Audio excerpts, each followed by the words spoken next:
This episode of Diffusion Science Radio was first broadcast on the 24th of June, 2013.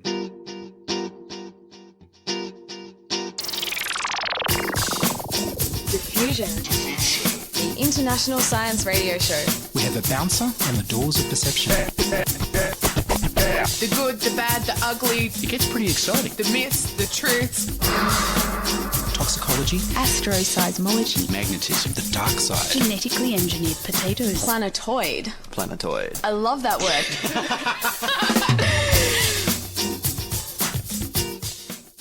Hello and welcome to Diffusion. Sit back and relax while we inject weird and wonderful science directly into your brain. I'm Ian Woolf. On this edition, we steal secrets, talk about squirrels, dim creativity and crowdsource SETI. But first up, here's the news.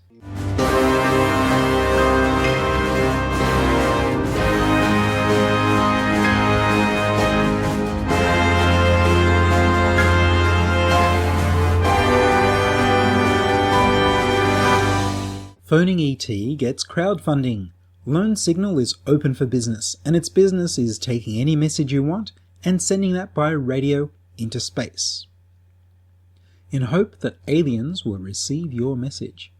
Lone Signal will use the Jamesburg Earth Station radio dish in Carmel Valley, California, that was constructed in 1968 to support the 1969 Apollo 11 moon landing.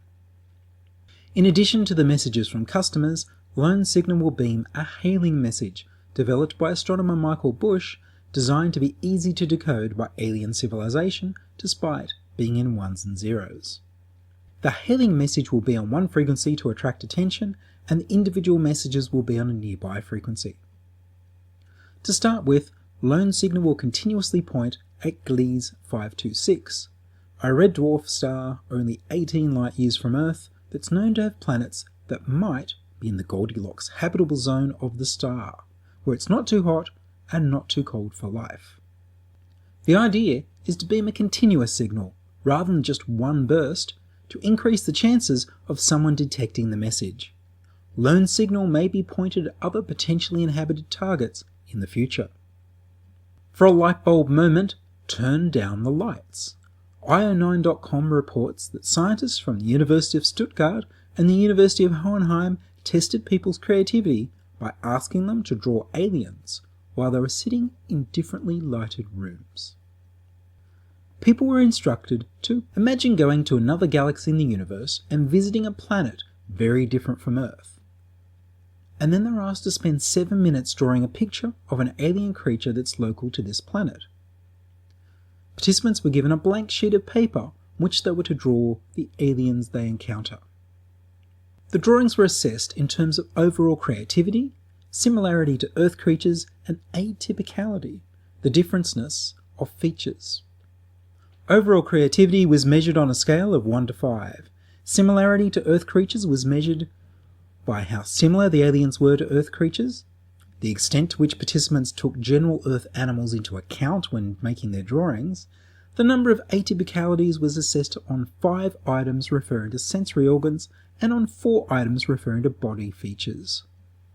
Sensory organs and body features were considered atypical if 1. They were lacking, say eyes and legs, 2. Had atypical numbers, say 5 legs, 3. Demonstrated an unknown configuration, say legs connected to the head, 4. Had an uncommon function, say nutrition through the legs.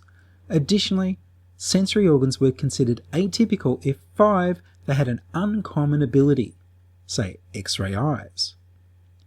Test subjects were asked to problem solve and draw aliens under a variety of lighting conditions in a typical classroom setting.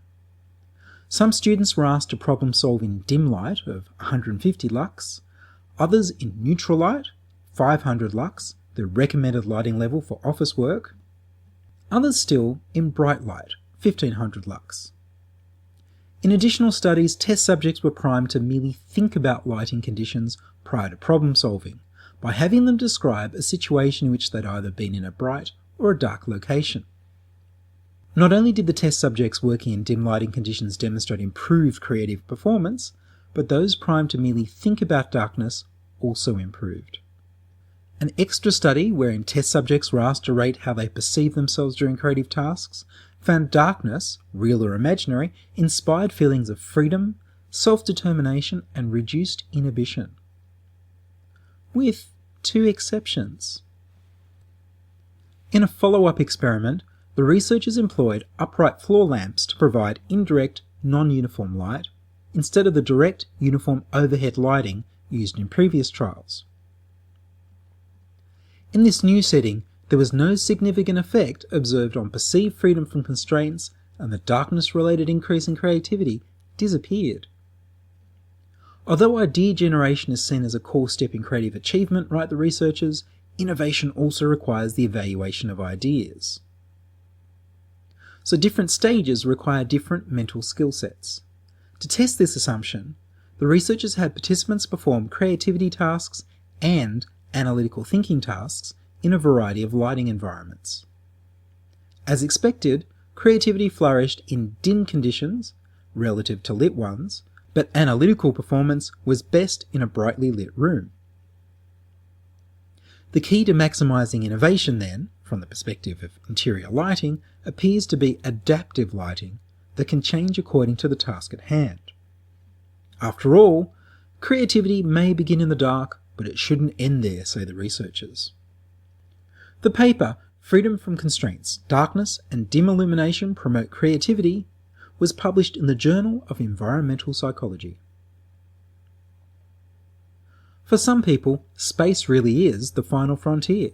The ashes of writer and inventor Arthur C. Clarke, Gene Roddenberry, the creator of Star Trek and Andromeda, and actor James Doohan, who played Scotty on Star Trek, will be shot into space on a NASA solar sail being launched by SpaceX's Falcon 9 rocket in 2014. Solar sails are spacecraft propelled by a giant sail of a thin reflective material that's pushed by the pressure of sunlight. They were invented by Arthur C. Clarke in his short story Sunjammers. The giant 1,200 square metre sail will unfurl in space to catch the sunlight. It'll be the biggest solar sail launched so far, and it'll also be the lightest. A force of 0.01 newtons will push the craft, where 0.01 newtons is the force needed to lift the weight of a small packet of sugar on Earth, or artificial sweetener if you prefer. The craft will be propellant-free. Look ma, no rockets. The craft will be aiming for a point 3 million kilometres from Earth, pushed along by the pressure of light from the sun. Sunjammer will host instruments for observing the sun.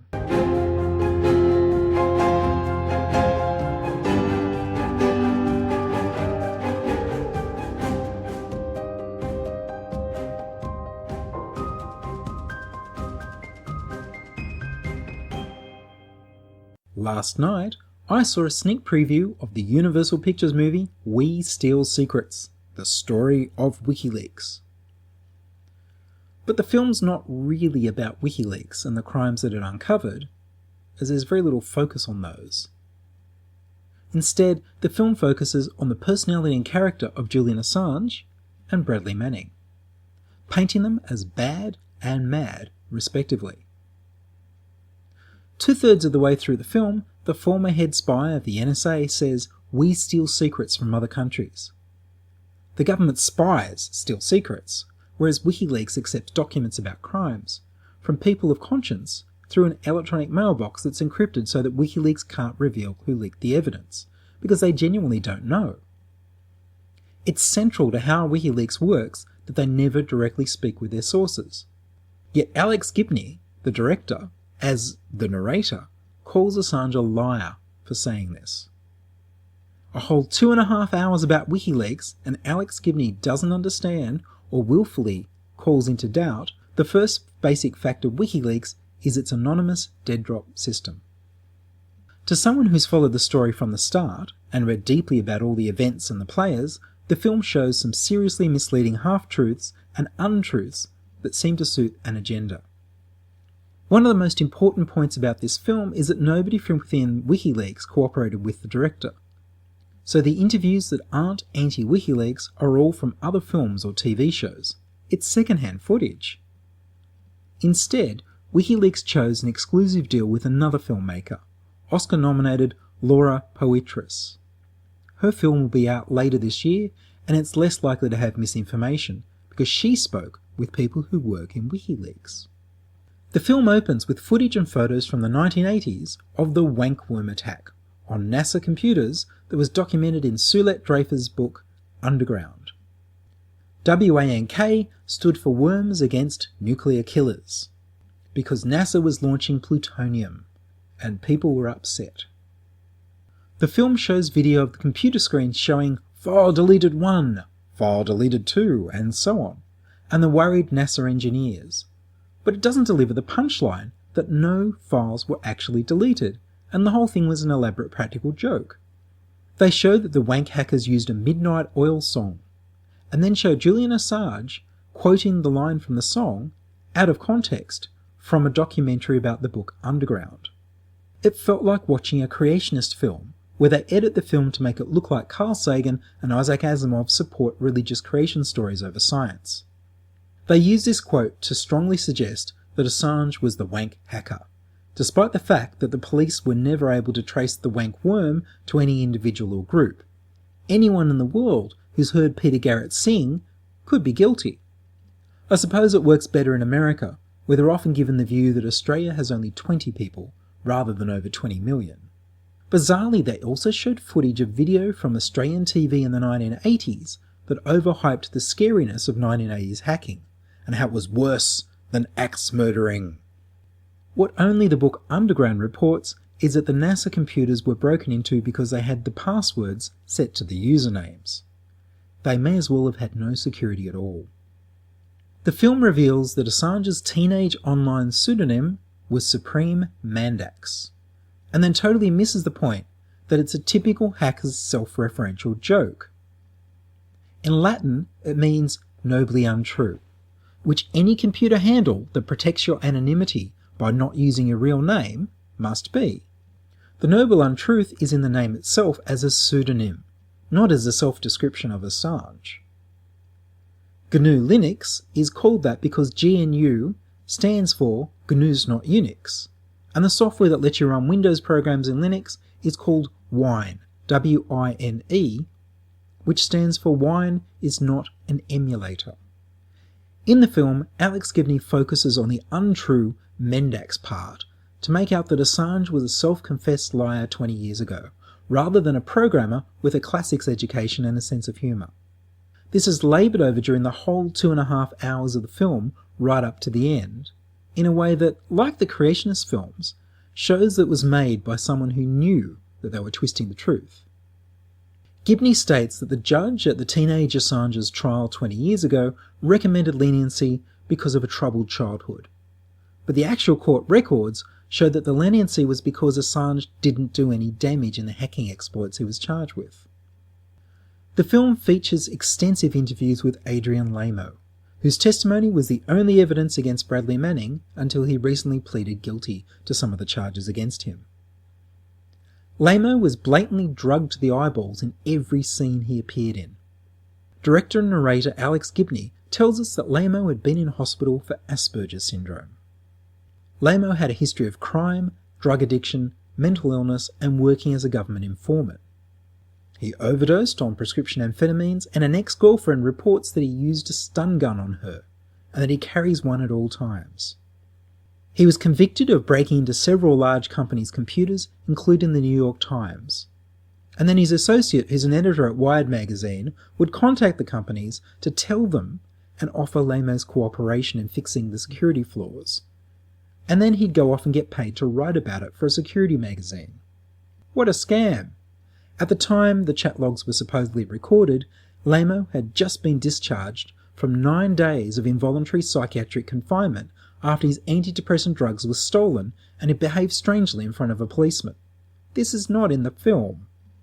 It was originally 3 days as per the law for people who are believed to be a danger to themselves and society, but after 3 days the hospital decided to extend his stay for another 6 days.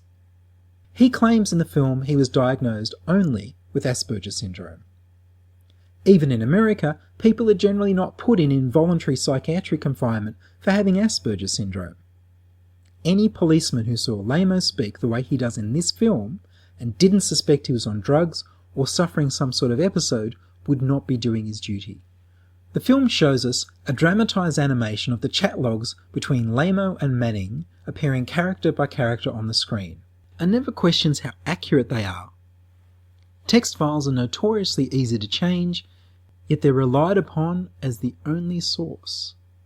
The first contact between Adrian Lamo and Bradley Manning historically were encrypted emails. Yet not only has Lamo never released these emails, but the film presents snippets of the chat logs as if Manning is contacting Lamo on the AOL instant messaging service for the first time of his own accord, rather than the historical facts that he was led there by Lamo after the emails. I can't believe these chat logs and their presentation are accurate. To me, they look like the sort of thing Lamo's counterintelligence handlers put together. Yet in the film, they're the only words from Bradley Manning to describe himself. The pre-trial transcripts of Bradley Manning's testimony give a very different picture of the man, but they weren't used. The film shows Lamo promising Manning that he can offer him legal protection for confessions as a legally ordained priest and as a professional journalist. At the same time, he's reporting to his regular army counterintelligence contact. In the film, Lamo says he reluctantly betrayed Manning's confidence because of the people who would die if he didn't warn the government. However, not shown in the film are Lamo's public statements that he never saw any evidence in any of the leaked material that would have caused harm to America's national security. In the film, Lamo says he acted to stop any further leaks, but his chat logs show that Manning told him that he'd already lost all access by the time they were chatting. In short, the film lets Lamo frame himself as a reluctant moral hero, when the facts show he was following his history of informing on people followed by massive media coverage because he's addicted to being famous. What's missing is why Manning contacted Lamo in the first place. It doesn't seem to make sense, and as an audience we'd really like to know. Alex Gibney distracts us from Manning's account of why he leaked the documents by giving a caricature of Manning's sexuality, to lead us into discounting his statements, which explain his moral reasons for revealing war crimes, and substituting instead this story of a crazy gay guy. The film shows the back and forth about the collateral murder video being classified and not classified at the same time. Gibney states that they were classified, but his on-screen sources say it wasn't, except for the ones that say it was. When the film goes into Bradley Manning's blatant torture and illegal imprisonment for 3 years by the American government without any due process, their military expert regrets the punishment because it makes Manning look like a sympathetic character, rather than because it's morally and legally wrong. In fact, all the people actually interviewed for the film come across as anti-WikiLeaks, as if the director hadn't spoken to any supporters. Gibney claims in the film that Assange demanded $1 million for appearing in the commercial film, which Assange denies. Gibney doesn't show this denial and offers no evidence of this Dr. Evil behaviour. At the times he deals with the actual working of WikiLeaks, when they collaborate with journalists from big-name newspapers, when they carefully remove the names of people who might be hurt by the leaks, Gibney shows interviews with people who don't quite tell the truth about what happened. He shows a clip that says that Assange reluctantly worked with the newspapers for collateral murder, when in reality he'd been working with them for years on other stories. The film shows Nick Davies saying Assange had to be persuaded that civilians who helped US forces didn't deserve to die, when Nick Davies wasn't at the meeting, and the people who were there have signed statements saying that Assange said no such thing.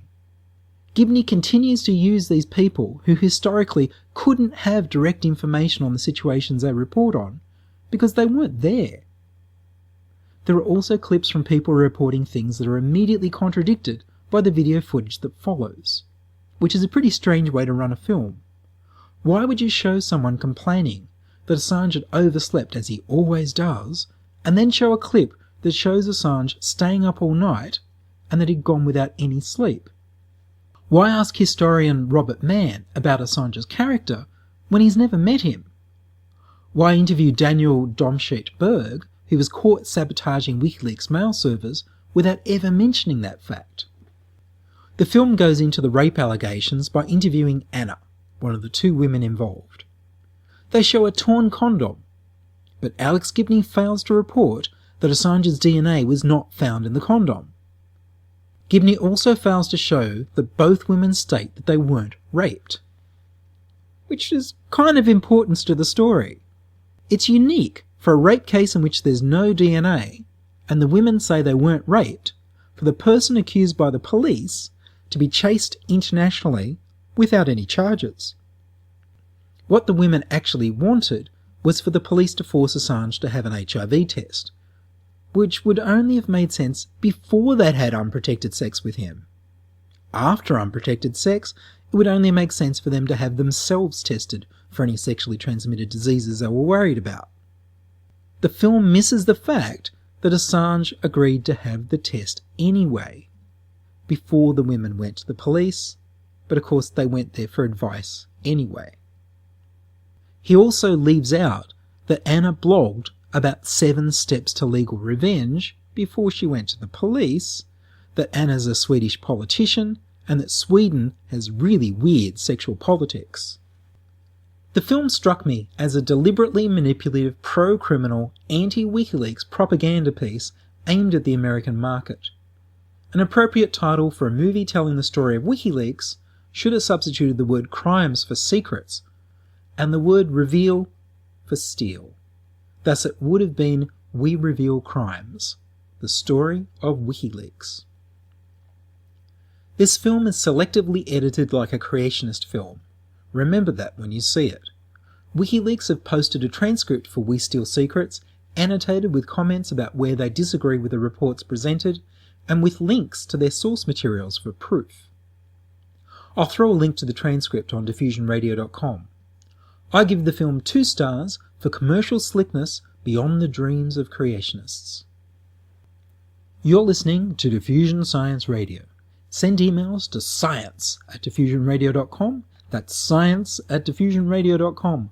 We're brought to you across Australia on the Community Radio Network and podcast over the internet on www.diffusionradio.com. And from the 20 kilobit archives, Tim Baynes tells us about hibernating squirrels.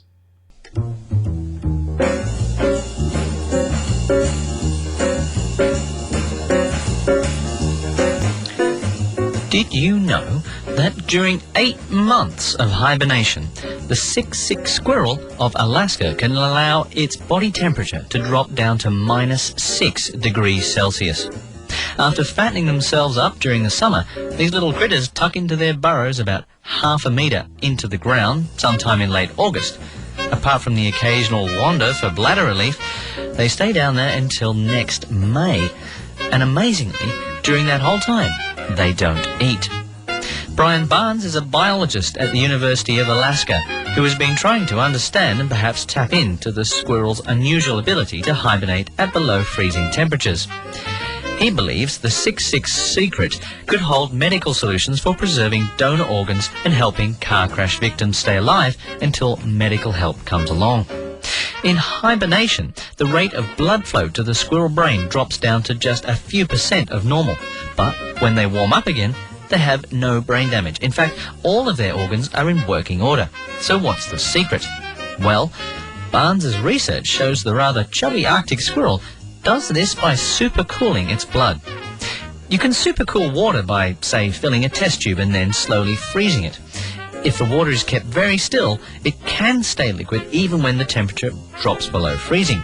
But the water will instantly freeze if disturbed or if contaminated by any particle that might act as a starting point where ice could form.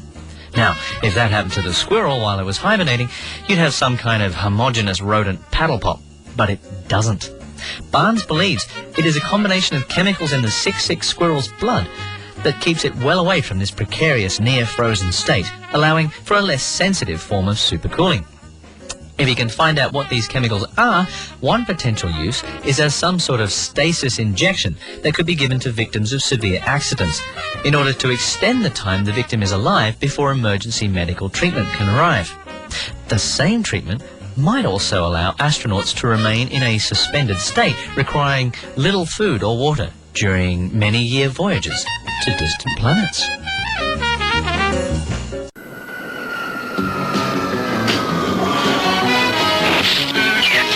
What an agent, what a squirrel. He's got the country in a whirl. What's his name? Secret squirrel. He's got tricks up his sleeve. Most bad guys won't believe. A bulletproof coat, a cannon hat, machine gun cane with a rat-tat-tat-tat. Fight for his fight, his disguise takes him many places. He's a squirrel of many faces. Who's that? Ugh. Who's that? Bhutan. Who's that? Hey! Secret squirrel. That was Tim Baynes on the wonders of hibernation from squirrels to astronauts. And that's all from us this week on Diffusion. Would you like to join us? We need more people contributing stories to Diffusion. You can send your contributions, opinions, congratulations, standing ovations, gasps of amazement, and helpful suggestions to science@diffusionradio.com. That's science@diffusionradio.com. And do send us an email so we know you're listening and tell us what you'd like to hear more of. Contributing from the 20 kilobit archives was Tim Baynes. I produce Diffusion, which is broadcast around Australia on the Community Radio Network, syndicated on the National Science Foundation's Science 360 internet radio station. Subscribe to our podcast on the Diffusion website, www.diffusionradio.com. That's www.diffusionradio.com. I'm Ian Woolf. Join us inside your audio device of choice for more science wondering next week on Diffusion Science Radio. Science is fun. It helps you to learn, to know, and to appreciate. When you study science, you may go on field trips. You discover the marvelous interrelationships between all living things. You learn to read the history of the Earth as it is written in rocks and fossils. You find out what makes things tick, everything from a molecule to a living organism. In the study of science is found the most useful and satisfying knowledge of man. Knowledge of his physical world, its past, its present, and its future. And in your moments of relaxation, now and in the years to come, you will find the study of science leading you into fascinating pursuits. Photography, collecting. Why study science?